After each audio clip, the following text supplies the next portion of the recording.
کہ لڑکوں کا یا لڑکیوں کا قبول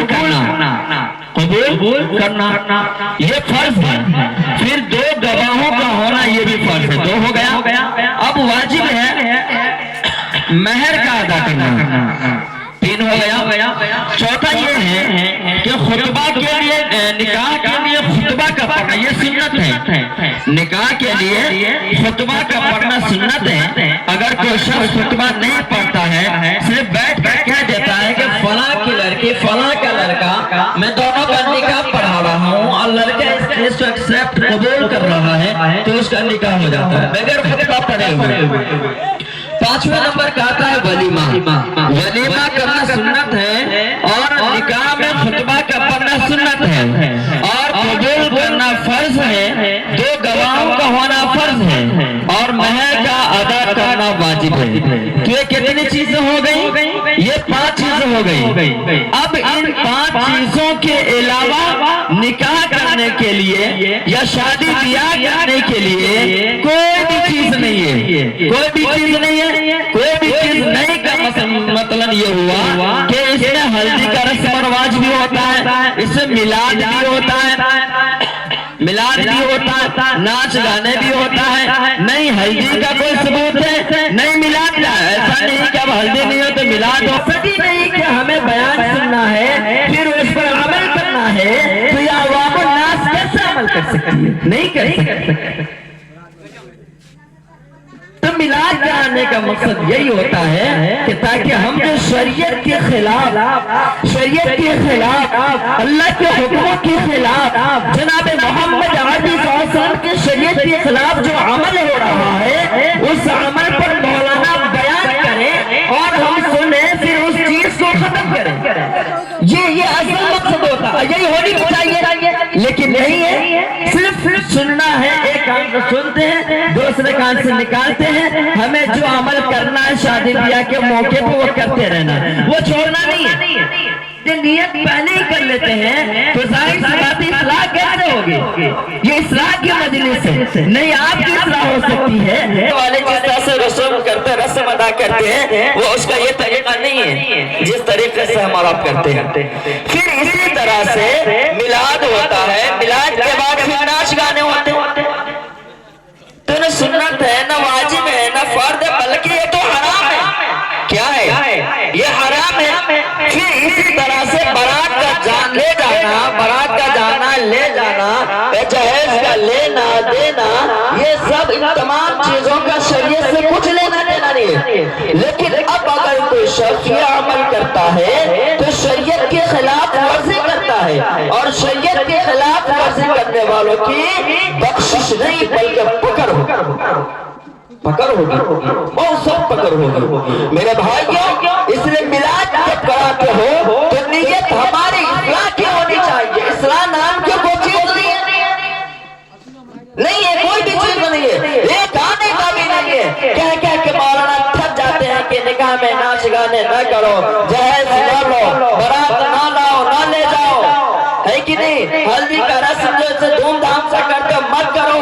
ان تمام چیزوں کا کہیں حوالہ نہیں ہے, کہ اللہ کے نبی صلی اللہ علیہ وسلم سے کوئی ثبوت نہیں ہے.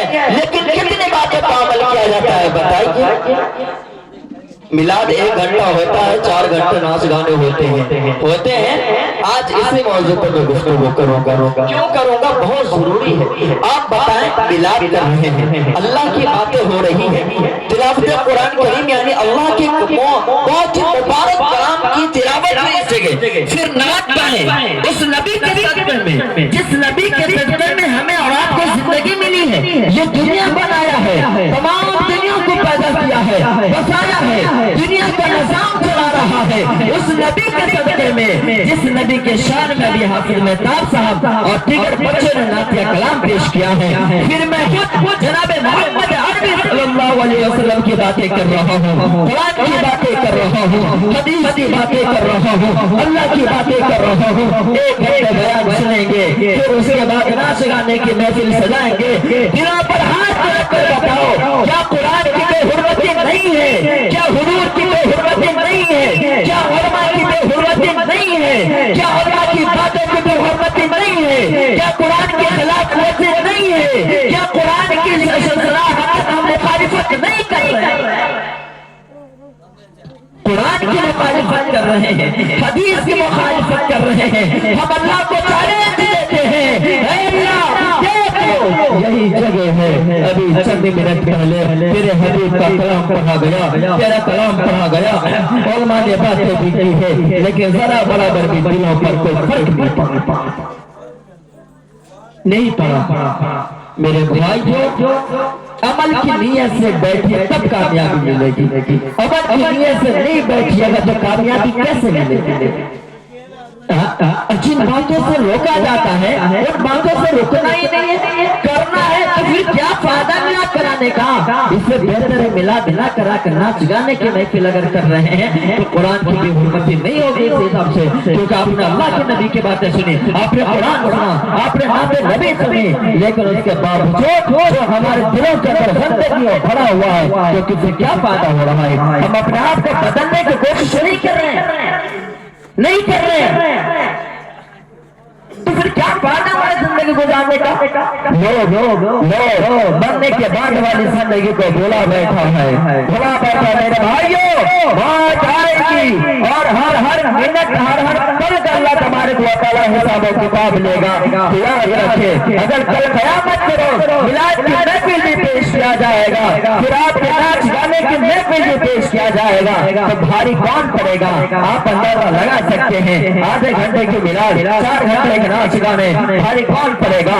آپ کو میلاد جنت کے اندر لے کر جائے گی یا 4 گھنٹے کی محنت جہنم کے اندر لے کر جائے گی؟ اس کا فیصلہ آپ کر سکتے ہیں۔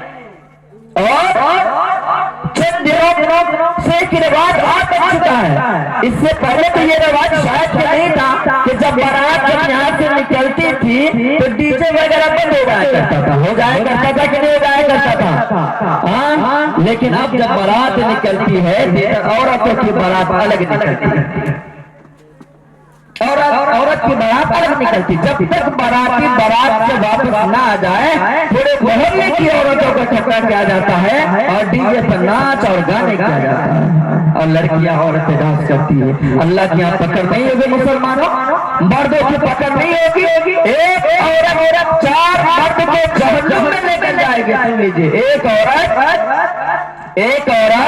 4 مرد کو جہنم میں لے کر جائے گی۔ اگر عورت کی اصلاح نہیں کیجیے گا تو آپ کی آنے والے نسلوں کی اصلاح